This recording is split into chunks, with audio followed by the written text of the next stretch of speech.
عوام نے کرنا ہے نا. عوام کے اندر اتنی اویئرنیس تو ہونی چاہیے کہ یار ایک بندہ کس بیک گراؤنڈ سے آیا ہے, ایک بندہ کس بیک گراؤنڈ سے آیا ہے, کہ مجھے جو آگے ریپرزینٹ کرنا ہے وہ کس بندے نے کرنا چاہتا ہوں پالیٹکس کے پلیٹ فارم پہ. بیکاز آپ کو جو سپورٹ گورنمنٹ سے مل سکتی ہے وہ آپ انفرادی طور پہ نہیں کر سکتے.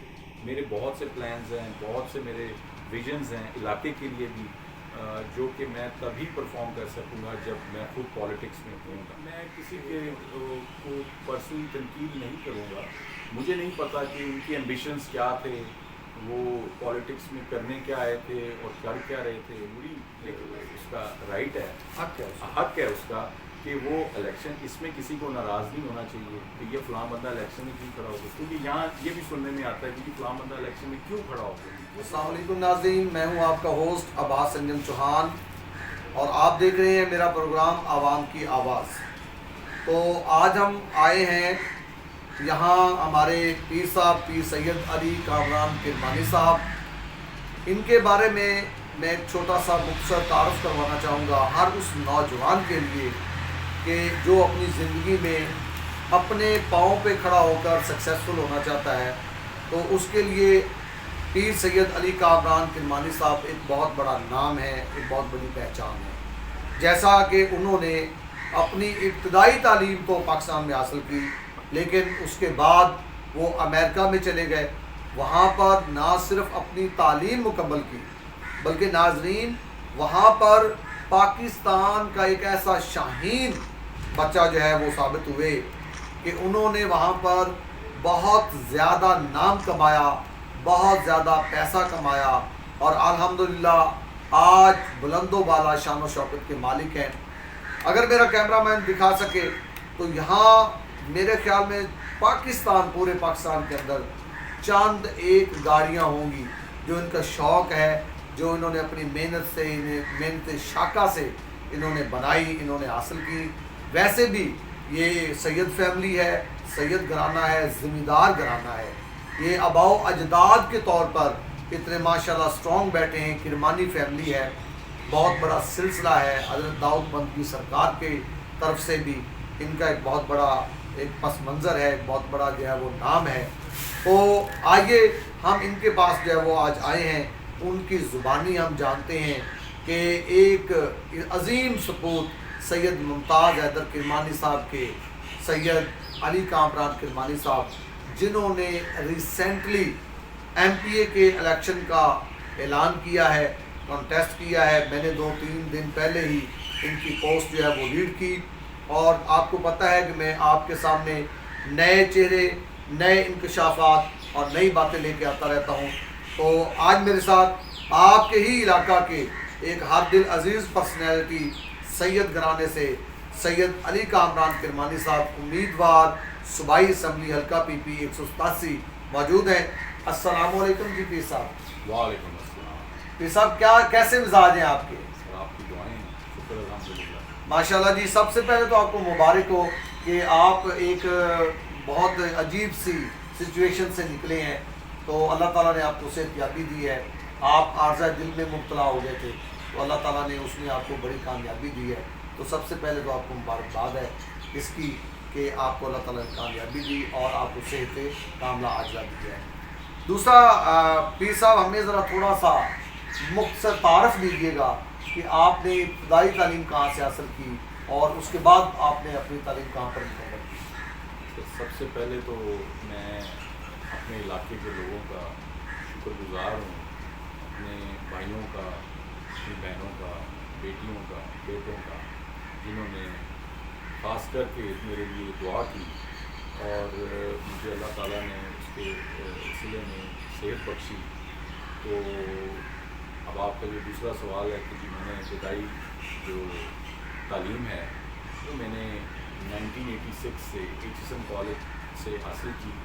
86 سے اسٹارٹ ہوئی اور 94 تک میں ایچسن کالج میں رہا, تقریباً 9 سال. جب میں 9th کلاس میں تھا, سینئر کیمبرج کے فرسٹ ایئر میں, تب میں امریکہ چلا گیا. تو باقی اسٹڈیز میں نے ماشاء اللہ. اچھا پیر صاحب, سننے میں آیا ہے کہ آپ نے امریکہ کے اندر جو ہے وہ اپنا نام پیدا کیا, ایک مقام آپ نے حاصل کیا. تو یہ